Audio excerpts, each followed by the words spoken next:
Welcome to the Quality Living with Peaceful Support program. I am the radio voice, Amanda Whittemore, certified end-of-life doula.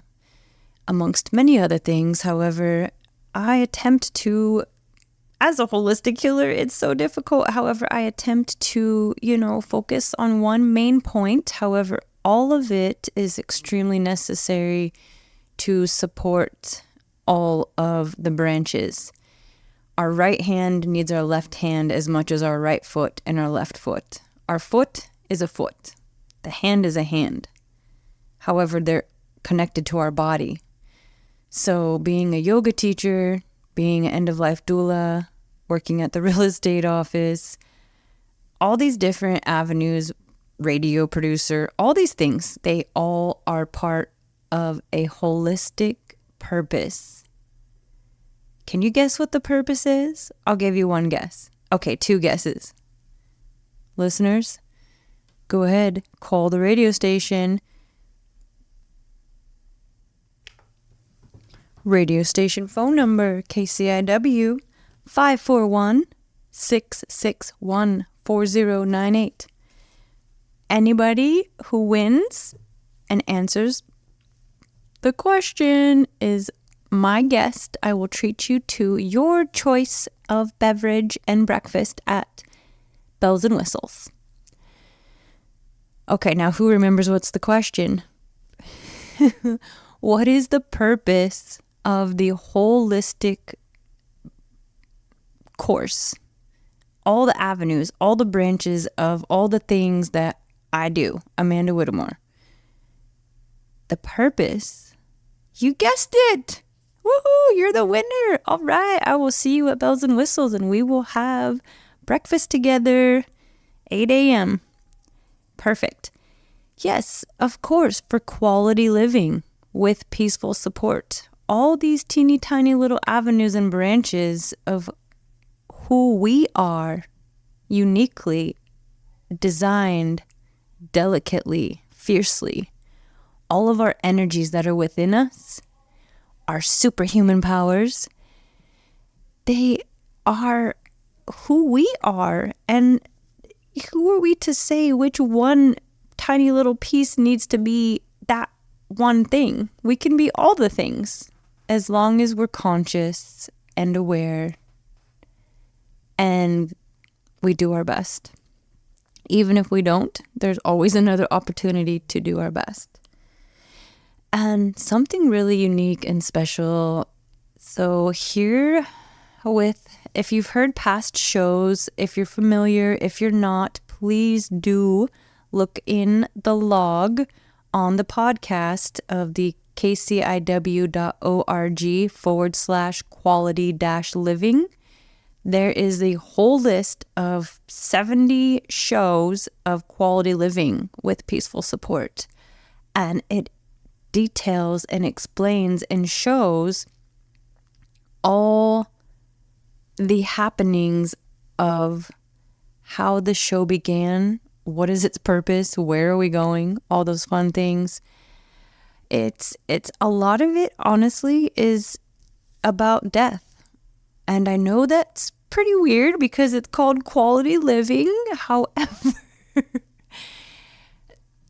death is what taught me how to live. It is what teaches nearly all of us how to live. We have been invited through human experiences, through our bodies of these human vessels, to live on earth, to breathe oxygen, to drink water, to nourish ourselves with vital ingredients, spices, herbs, plants, all the things.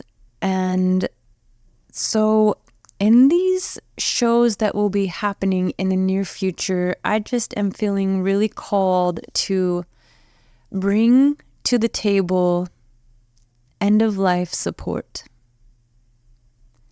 Being an end-of-life doula, that is my calling, that is my path that I'm currently here on earth doing, that I have always done as a patient advocate. The reason is because during a super, super horrible accident, I had to be my own patient advocate. And it was so difficult. I was 19 to 21, 22, till during those years, learning how to tell my doctors, no, thank you. I don't want narcotics or opiates or drugs, to tell them no. To tell them no, no, no. To fight the medical industry from slicing me open and injuring me further. I had a really horrible accident and ruined my discs in my lower back. And the medical professions said that they wanted to slice me open and do surgery on me. I went to 5 surgeons via my lawsuit. And the doctors and surgeons, all 5 of them in a row in one whole year, kept saying, yeah, we're going to cut you open, we're going to do surgery on you, and you may never walk again. You have a 50% chance after this operation of walking again. I looked at them boldly in the face, all by myself, 20 years young. They said to me I would never get pregnant because I could never hold the weight of a child. And being 20 and hearing that was kind of a pretty intense moment. And I swallowed that pretty strongly and said, okay. Oh, for the love of God, I'm going to throw in a really evil joke just because it's coming up, because it's the only thing. Comedy improves our well-being. Swallowed that one and said, well, they don't make throat babies, so we will just keep going with that.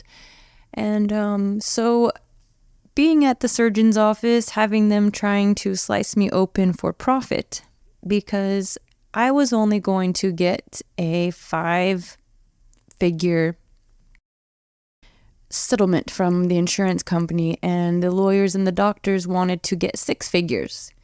This is all very true facts, and I will show you the case report. If you would like to see it, just call me at 541-661-4098 or email me contact@kciw.org. So with that being said, 20 years old, I go to the 6th surgeon, and the 6th surgeon says, Amanda, this is a quality of life issue. You can walk right now. Do not ever do anything that puts that into jeopardy ever again. Keep walking. Keep moving. The body will heal itself, and you are worthy of walking. And as much pain as I was in, and as much pain that happens, I just remembered that surgeon, that world-renowned surgeon, Paul Slozar. Thank you wherever you are, from the bottom of my heart, soulfully, for keeping me walking and learning how to be a patient advocate.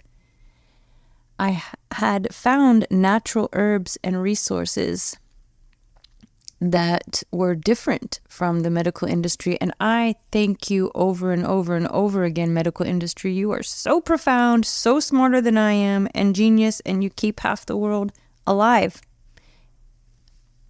due to medication.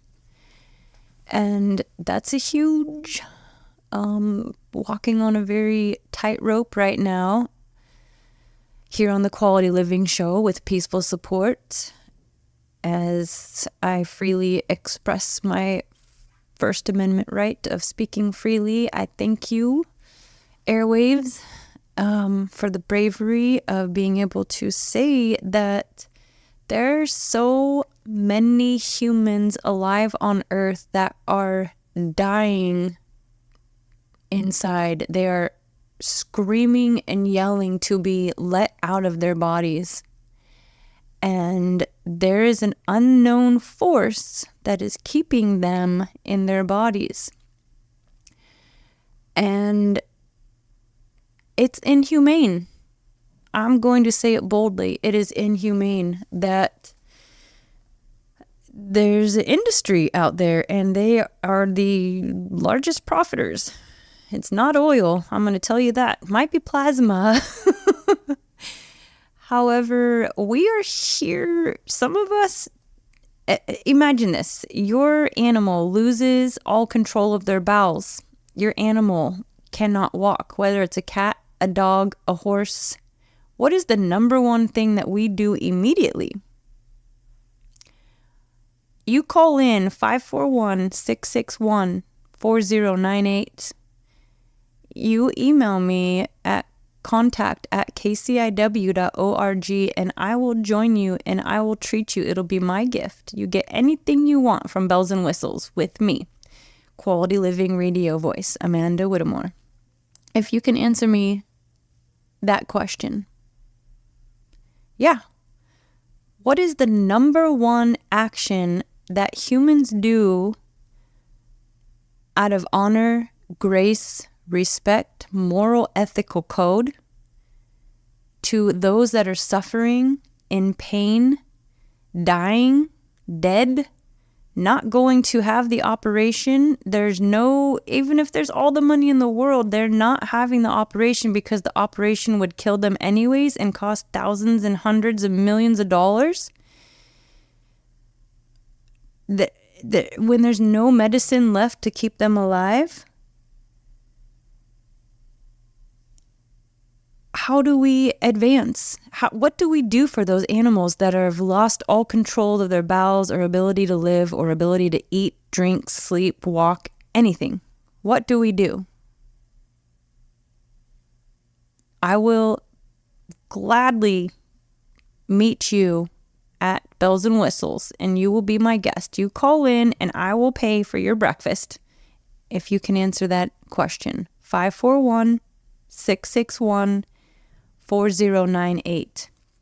If it's international, you got to press the little 0 with the pound, that little number sign thingy. You just hold down the 0 and it makes a plus sign. So everybody can participate, or email contact@kciw.org. Everybody gets to win, all right? It's going to be an expensive year of breakfast because you know that I know that you know that we all have the answer to this. We put them out of their misery. We release them from pain. We gift them to God, Creator, Spirit, Source. We send them on their journey to wherever it is that they can be in peace, rest in peace. That is how we treat all of our animals. What is the issue with doing that for humans? Why are they suffering and sitting in hospice and sitting in hospitals and sitting in their homes in respite and sitting in all the places in the world suffering? Why? They're asking to be alleviated. There are courses of action. There are ways to alleviate the dying. What is it inside of us that is holding back? What is it? Is it the industry? Is it the ego? I might have to buy you guys dinner if you can answer me that one. I'm not sure what we're up against here. However, there are answers, and we can provide the best quality life, especially if it means to let them go. And I am being called in the strongest force to deliver this information to as many channels and places and sacred spaces that are out there with the purest of prayers and most honor and dignity and respect to anyone that is in that much amount of pain and that is physically, emotionally unable to operate here on earth. May they be alleviated of their duties and be set to rest in peace as quickly as possible. This is a gift. This is a major respect to the state of Oregon for end-of-life choices. We, as the human race, are so smart, so majorly educated and experienced with the technical abilities to alleviate pain. At all costs, we're able to alleviate these situations that humans get to. And I thank all the teachers and the guardians and the special angels that have magically appeared throughout the different planes to show the progressive abilities. And I thank the animals because they give us so much compassion, and we correlate the existence and the relations. And when we see an animal suffering, a horse with a broken leg, they just take them out. They let them go. They don't keep them suffering. Not saying that everyone with a broken leg needs to go. Let's be rational here. Let's have a little bit of common sense. However, I mean, if your grandfather is, let's say, 98, he has stage 4 lung cancer, and he is suffering and vomiting and dying, and blood is coming out of his mouth and his nose, and he has prostate cancer, and he can't walk because he previously had surgery and the chemotherapy took out all of his energy, and he is decomposing as the hospital earns all that they do as they try and they attempt to give him his last moments. However, why do we hold on? What is the point to sit there and watch that suffering happen? Are we just as guilty as anything else as suffering with them physically, emotionally? Is it self-hatred? Is it karma? I have no idea. I do not have these answers, and I am not going to pretend like I do. The only thing I do know is that if it's hurting, make it stop. Give it love. Give it support. Release it. Do everything you can to nurture and heal and guide that person to a place of peace. Especially a human, especially a grandfather that birthed our parents, that birthed us to give us this human experience. Who are we to say that they need to wait until the insurance policy says that it's time for them to go? Or who are we to listen to the doctor that says, oh no, I think if we do these operations, or, you know, why don't we try this medication? I know these 15 other medications didn't work, but let's try one more round of this brand new medication. It's going to make them feel so much better. I don't know. I do not have the answers. I am not here to say one way or the other. However, as an end-of-life doula, I am here to listen to their soul. It speaks very loudly. There is a situation where a gentleman that it was dear to me, a friend, you know, we did a couple of yoga practices together. He's very close to my yoga teacher. I love you and I respect you so much for your journey. And you are so brave. And he has left his body. I could hear his voice as clear as day. He was 7 countries away from us. And God has gifted me, God, Spirit, Creator, the Almighty. I have no idea. Everyone can choose how they wish to connect with their way that they operate in their life. However, I choose to say God, grander than I am, has gifted me the ability to hear spirit and hear soul. And when the soul is ready to go and when the soul needs support, it will speak, it will yell, it will ask for guidance and for alleviation. And it's undeniable. It is, those of you who are clairvoyant, have probably a pretty good idea of what I'm speaking about here on the Quality Living Show with peaceful support, because that is everything to us. That is all that we are. We are energy, we are sound, we are matter, we do matter. And this is a taste of what will be coming up on the future quality living programs of end-of-life choices. A lot of us think that because we make a choice to prepare for the end of our life, that it's going to make it happen quicker, or that it's going to be real, or that it's actually going to happen. The fact is, we have no idea the timeline.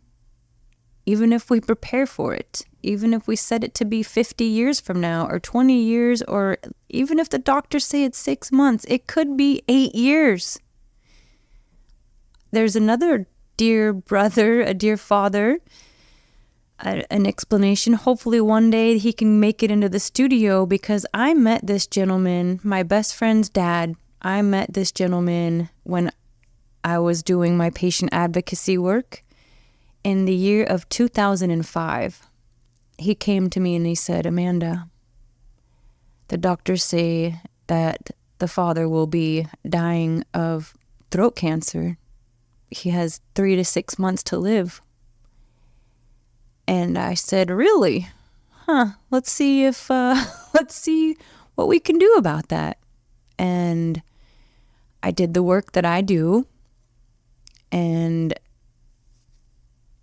I will bring in this gentleman. This was in 2005. We are now nearly rounding 2025, and that has been 10 years. This man is a victory story because of the power of belief. End of life does not necessarily mean death. What it is to find a new way to live. It could be a relationship. It could be your business. It could be your vehicle. Honestly, it also could be your grandfather that's in the hospital dying of stage 4 lung cancer, waiting for that next chemical or medicine to come out to take out the prostate so maybe he could walk again. Nobody knows. He could be another victory story. He could also soulfully honor and value the amount of dignity that you have to go ahead and let him rest in peace. These are guided actions. Honestly, I don't even call them, it's a choice. It is a choice, but I don't feel like it's a choice. And I'm speaking so openly right now that it's almost a little bit scary. This is some deeply rooted work that is real. It is tangible. It is factual. And it is the work that comes through us. It is a spirit guide. It is the work of energy that is stronger than the human. And it is real. And so, honestly, KCIW listeners, you are my favorite. We have so many other radio stations that we are working with, that we are partnering with, that we are supporting, that we that we gift our speeches, we gift our shows, our programs to support all the other radio programs. And those that take the time to listen, I thank you. Because these stories don't just come out of nowhere. These stories come out for a reason and with purpose. Because there is someone listening right now, and I feel you. I feel you so strongly that my eyes are watering up. And I want to tell you that you are supported. You are respected. You are appreciated. And this is actually happening. And there is more to you and more to your situation than you could ever imagine.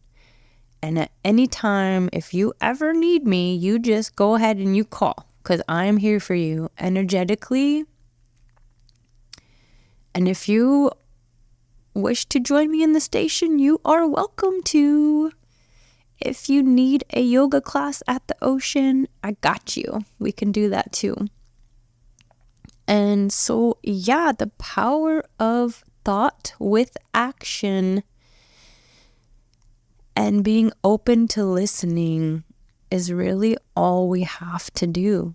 There's nothing we really have to do, just to be who we are. I know it's difficult.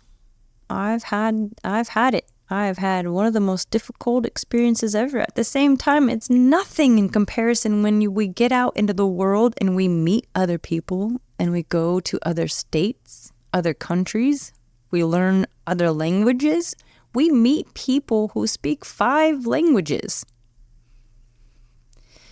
That's respect right there. You know, I speak the language of spirit, which is another language. So, you know, I'm working on 3-4 languages here. I think computers is a language. I really do. I know a lot of computer programmers and they speak like 10 languages. And yeah, speaking from the heart today, soulfully, about end-of-life choices, death with dignity, the fact that we do have a choice to respectfully end those that are suffering, to get them out of their pain. If they have a DNR, do not resuscitate, if they have asked you to end their life and there is no way they're getting out of that hospice bed, please do it gracefully with dignity and respect and let them go. And if those of you who are would like to have more information, this will be part of the Quality Living with Peaceful Support. We will have way more information on the upcoming shows. So tune in to Quality Living with Peaceful Support. Thank you, KCIW listeners. And remember, 541-661-4098. Have a beautiful time. Talk to you next time.